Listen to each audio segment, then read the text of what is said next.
Well, my first thought after seeing this movie is that I'm never gonna look at another cheese grater the same way again. Not like I was that much of a cook to begin with, but I'm gonna be sticking to TV dinners and Uncrustables from now on. Thank you very much.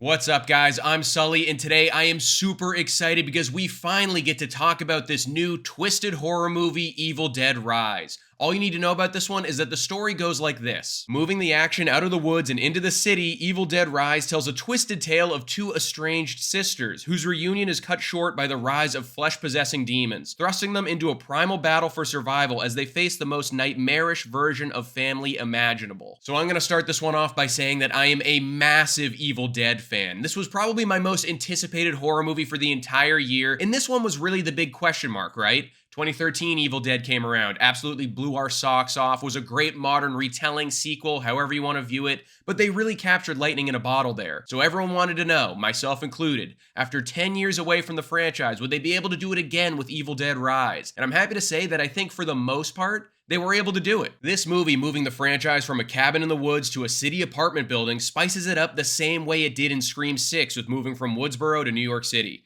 There's something 10 times as terrifying about these events occurring in a massive, people-filled place than in the middle of nowhere. It also weirdly adds a massive feeling of isolation, which I know sounds backwards because cities are huge and busy, but when you factor in that you're stuck in some shitty little apartment that has like 5 rooms total, I mean, how the hell are you gonna find a good place to hide in there when a demon is hunting your ass down? My first apartment was so small, the kitchen, living room, and dining room were all the same damn thing, so try running away from evil itself in that place, you'd be done. But even though we have a brand new, fresh environment to play around with this time around, all of those classic Evil Dead trademarks are still in here, they're just updated to fit this setting. So if you're a big time fan of the franchise, you're gonna be over the moon about that. Instead of bridges getting destroyed, preventing characters from escaping, the actual building will get damaged so no one can leave, and instead of characters being pursued by living tree branches, they'll be getting chased by live electrical wires, which honestly sounds way worse. And if I've said it once, I've said it 1,000 times, there is nothing better than realizing the director is a fan of the franchise he's adding on to first and foremost.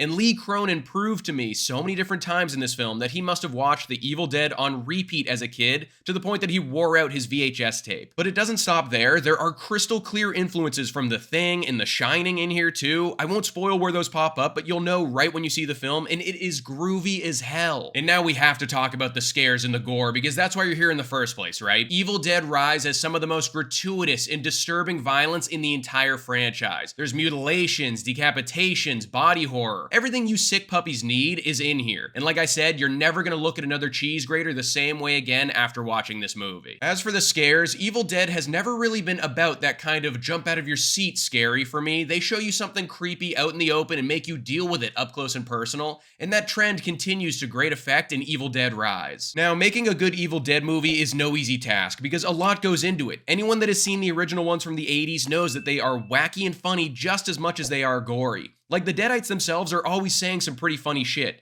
And luckily, we still get a lot of that in here, and it all starts with Alyssa Sutherland, who does a great job. She just disappears into this demonic role. I don't have any prior knowledge of her, but seeing her transform from being a loving mother in one scene to being a possessed lunatic the next was so much fun to watch. And then you have Lily Sullivan, who is more than up to the task to try to fight off whatever the hell this thing is that her sister has just turned into. But the real icing on the cake here is I actually really enjoyed all of the young actors playing the children in this movie. And if you're a diehard horror fan, you know the kids in a horror movie can make or break the whole experience. So the fact that they got that right, I mean, that is just half the battle. I can't believe anyone in their right mind wanted to originally release this thing on HBO Max because everything Evil Dead should be shown on a big screen with an absolutely packed audience. After my screening yesterday, I could never imagine going home and watching this thing in the man cave by myself. It just adds so much to the experience when you see it with other people. In a theater is really the first way you should be experiencing this movie, so do us all a favor, get your butt out there and support this twisted little picture. So if you can't already tell, I really enjoyed my time with this movie. I'm not saying it doesn't have its fair share of flaws. It takes a little bit to set the scene and get going, but once it does, it really goes. The performances, the gore, the scares, and the comedy are all right where they needed to be to more than satisfy any Evil Dead fan out there. Lee Cronin is clearly a massive fan himself because he's able to successfully honor the trademarks of the past films while still adding his own creative flair to make the sequences in this movie stand on their own 2 feet. But when you boil it down, is it all that different from previous entries in the series other than the fresh location? I mean, not a ton, but I think what's super exciting about this movie more than anything is that it's opening the door for other films in this franchise with funky ass settings we haven't seen done yet. Do one in the hospital next, I'm begging you. Evil Dead Rise gets a Sully score of 4 stars.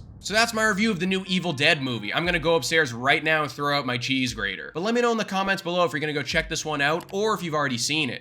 Don't forget to like this video and subscribe to the channel if you haven't, and I'll see you guys at the next one.